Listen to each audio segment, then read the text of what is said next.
BNP 11 দলীয় জোটের এবং শাপলাকলির পক্ষে যেই জনসমর্থন এসেছে সেটা দেখে তারা ভয় পেয়ে গেছে এবং পুরো ঢাকা শহরে ভোটের সংখ্যার দিক থেকে 11 দলীয় জোটে এগিয়ে আছে।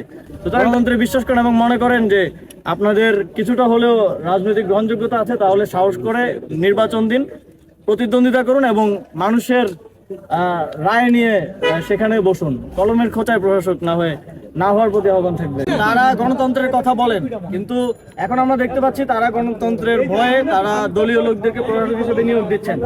তারা যদি গণতন্ত্রকে বিশ্বাস করেন, আজকে আমি দেখলাম যে যারা মির্জা ফখরুল ইসলাম আলমগীর তিনি বলছেন যে সময় হলে সিটি কর্পোরেশন নির্বাচনগুলো দেওয়া হবে বা মেয়াদ শেষ হলে। আমার জানা মতে আমি নিজে ওই মন্ত্রণালয়ের দায়িত্বে ছিলাম, এই 12টা সিটি কর্পোরেশন প্রত্যেকটা নির্বাচন দেওয়ার জন্য উপযুক্ত। কোনোটাতে পূর্ববর্তী সিটি কর্পোরেশনের বর্তমানে মেয়াদ নাই, মেয়াদ শেষ হয়ে গেছে।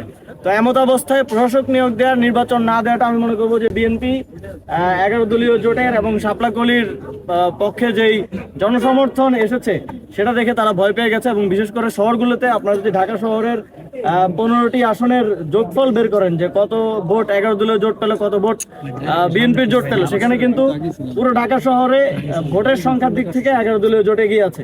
সুতরাং তারা এই পরিসংখ্যানগুলো দেখে ভয়ে তারা তাদের যে গণতন্ত্রের কথা তারা সবসময় বলে সেটা না করে তারা এখন দলীয় প্রশাসক বসিয়ে দিচ্ছে।